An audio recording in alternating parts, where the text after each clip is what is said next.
Hi, it's Paul Antonelli here. Welcome to another episode of the Ideal Business Podcast. Our aim is to help you either create or transform your business into your ideal business. At the moment, you can see it's quite sunny. It's early in the morning, but I'm located I'm in Tasmania now, which is a small island just part of Australia, located on the northeast corner on a place called Anson Bay, which you can see behind me. Just been travelling around Tasmania in the last couple of weeks, just exploring what this amazing location has to offer, and it's part of my ideal business to be able to do this. Okay, today what I'd like to talk about, one of the things that really enables the businesses that I run to deliver absolutely optimum outcomes to our clients and to anyone that we engage with, it's all about the team and how you build your team and how you put that together. So today's podcast, I'm going to talk a little bit about building an international team. Why do I think it's important, and just some tips on how you go about doing that. So you would have, one of my previous podcasts, which talks about the 3P tension, talks about the optimum outcome from any business really is if you're able to deliver an optimum outcome to the clients, yourself as a business owner, and to all your team members. And so solving problems for each of those three groups of people means that the business model that you've got will actually deliver an optimum outcome, will actually operate in a way that's more ideal and more preferable.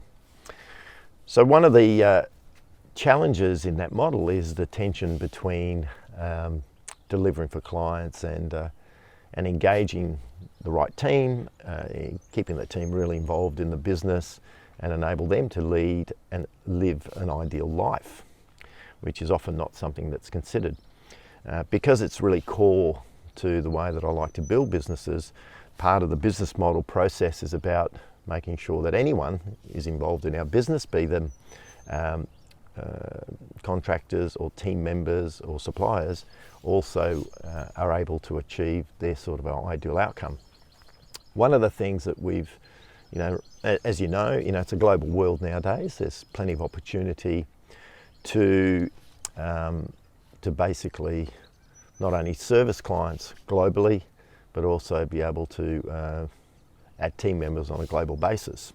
Currently at the moment, we're based in Australia. We have clients overseas in different businesses, and we have people that work with us in a range of countries, and this includes the Philippines, which we've got a fairly large team there, in Canada, in Europe, in Serbia, in the United Kingdom,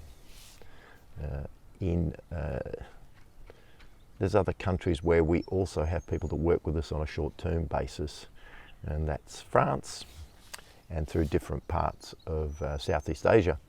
So it was actually one of the philosophies to look at how this could be done, and there's a couple of reasons for it. Firstly, you're able to solve a problem. One of the problems that people have in different locations is the work environment. I've been to Manila a few times in the Philippines. If you've never been there, it's an experience. It's a very congested city, very difficult to get around. It's not uncommon for people to spend 1.5 to 2.5 hours moving around to get to work each day, and the income that people earn is quite low, subject relative to Western countries. It's low, but also the cost of living is lower as well. And so this is a problem in these locations. So one of the ideas behind the way that you can build an international team is look at how you can solve a problem for your potential team members. And so, for example, we've now had team members with us 5, 6, 7, 8 years. It's a long-term process. We've established a bit of a framework for how we go about doing that. And even through these times, at the moment, we're still we're coming out the tail end of this pandemic, but it really hasn't impacted on any of our team at all. So we have a bit of a philosophy that when you look at establishing a team in various locations, that they really operate and everything functions as if they were based in the main location, if there is a main location. So for example, because we're a business, our businesses are a little bit of an invisible business.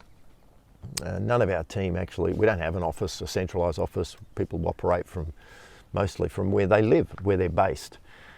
So that makes it much easier to integrate an international team.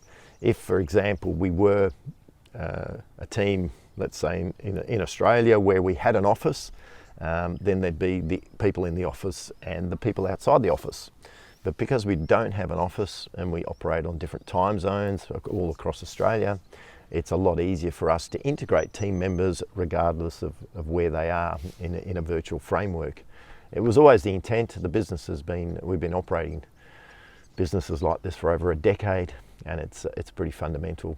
So so it works really well. It's not that simple where you can just, if you're not used to having team members in remote locations, there's a few things to consider before you go through and do that pass. But overall, for your business, building an international team it's a great idea.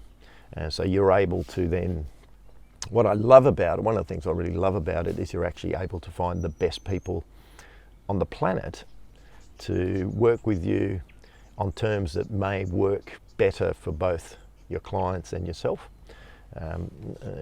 So for example, for us in Australia, labour costs are really high, incredibly high. I mean, there's clearly, and we have team members that we work with in Australia, but a lot of the functions that we found that people were either undertaking here in Australia or teams that we would engage wasn't required. You didn't actually need people with those sorts of skills to do that.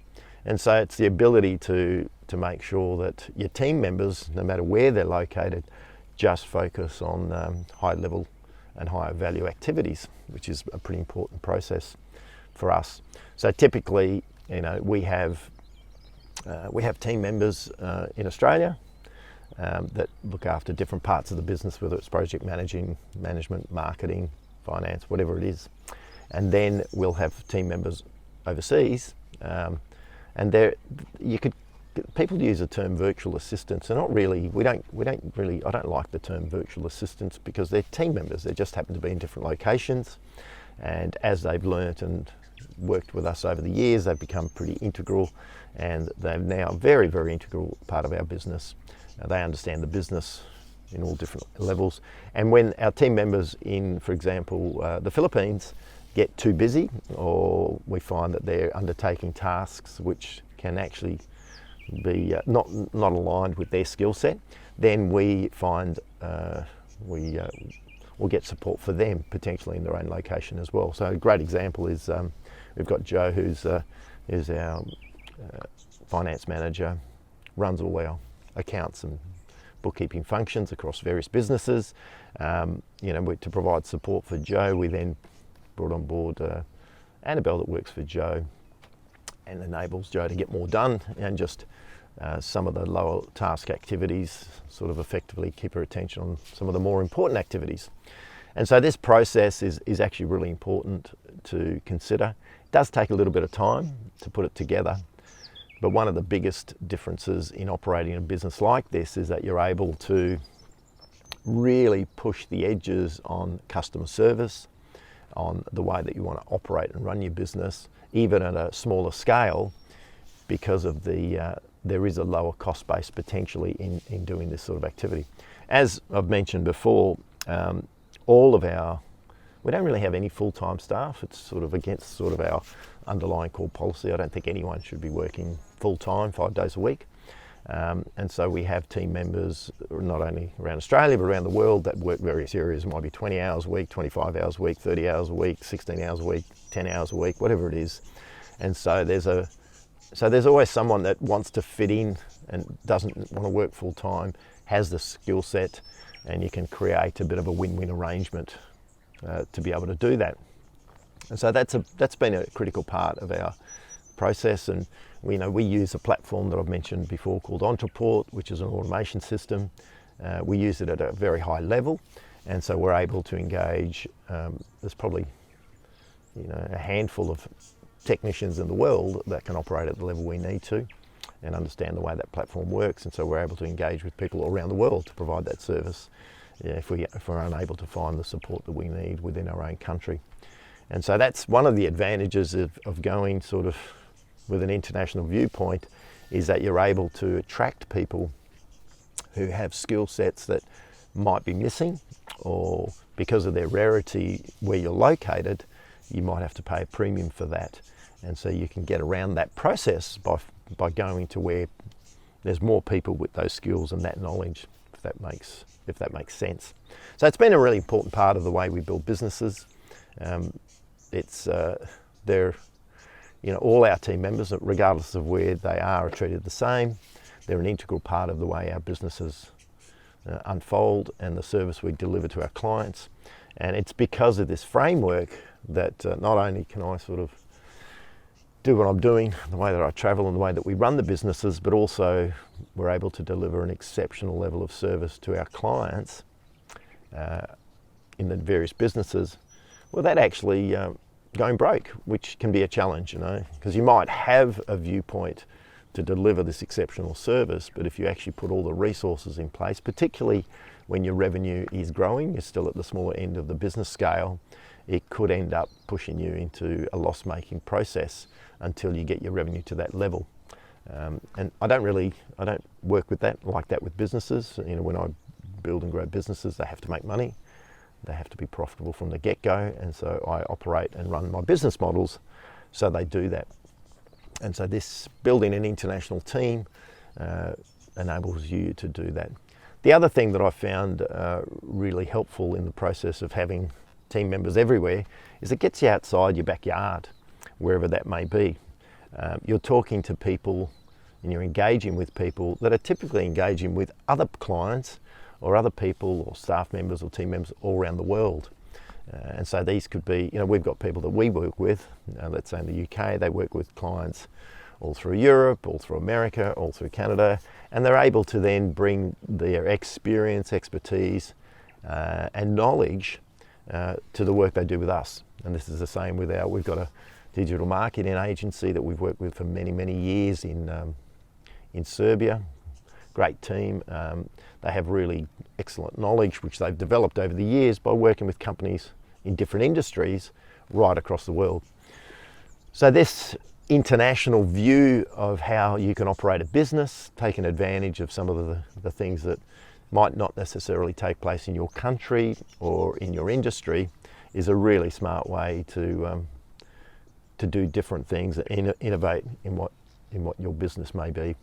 So there's a lot of advantages to creating an international team. A lot of benefits in doing that. It is a slightly different process, and I'm going to share information with how to go about doing that. Probably the key thing that I would suggest is that don't think of them as virtual assistants. You hear that term all the time. They're virtual assistants. It's a really funny term. We don't consider them as virtual assistants. They're team members for us. We're all virtual, so that term really doesn't make any sense. And you may want to look at it at a number of different levels. The first level is, first way to get into it is pick an area where you've got team members, or it's a high cost for you, and you want to look at reducing the cost for delivering on that, and then you can source someone to provide that sort of function. But don't look at them as a short-term outsourced function. Look at that process as engaging someone who's going to be long-term with you. And so use the same sort of criteria and ideas that you would normally implement when you're employing people, whether you're employing people internationally or within your own country. No difference. So that's probably an important thing. Don't think of them as VAs, think of them as long-term team members. And also look at, you might have some very specialist skill sets. You don't need to do it full time. With engaging team members, I've sort of talked about that before. You might need someone who, ideally you might have someone who's just their kids are gone to school, they're looking at getting back into the workforce wherever they are, and they might only want to work 10 or 15 hours a week, and they've got some very specialised skills. That's an ideal fit if that's what you need. So often you try to, because as a small business, what you might end up doing is looking at getting a generalist, paying a relatively high salary for a generalist because you need to engage someone, and then you can give them enough activity for a full-time sort of role. Where the other approach to it is get a specialist and they work part-time because that's what they need or it fits in with what they're doing, and then that enables you to have a lower cost, absolute cost, but also get pointed expertise in an area. And by looking at really opening your mind up and opening the way that you engage with people on an international platform can really change your whole view of your business, how you can get things done, and effectively, can deliver better service to your clients, reduce your expense base, and increase your profitability, which are all good outcomes. So hopefully that gives you some insights into the importance of really building an international team.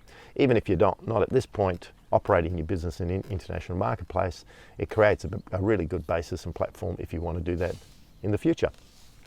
All right, thanks for listening. Trust that shed some light on the importance of building an international team in your business. Stay well, and ciao for now. Till next time.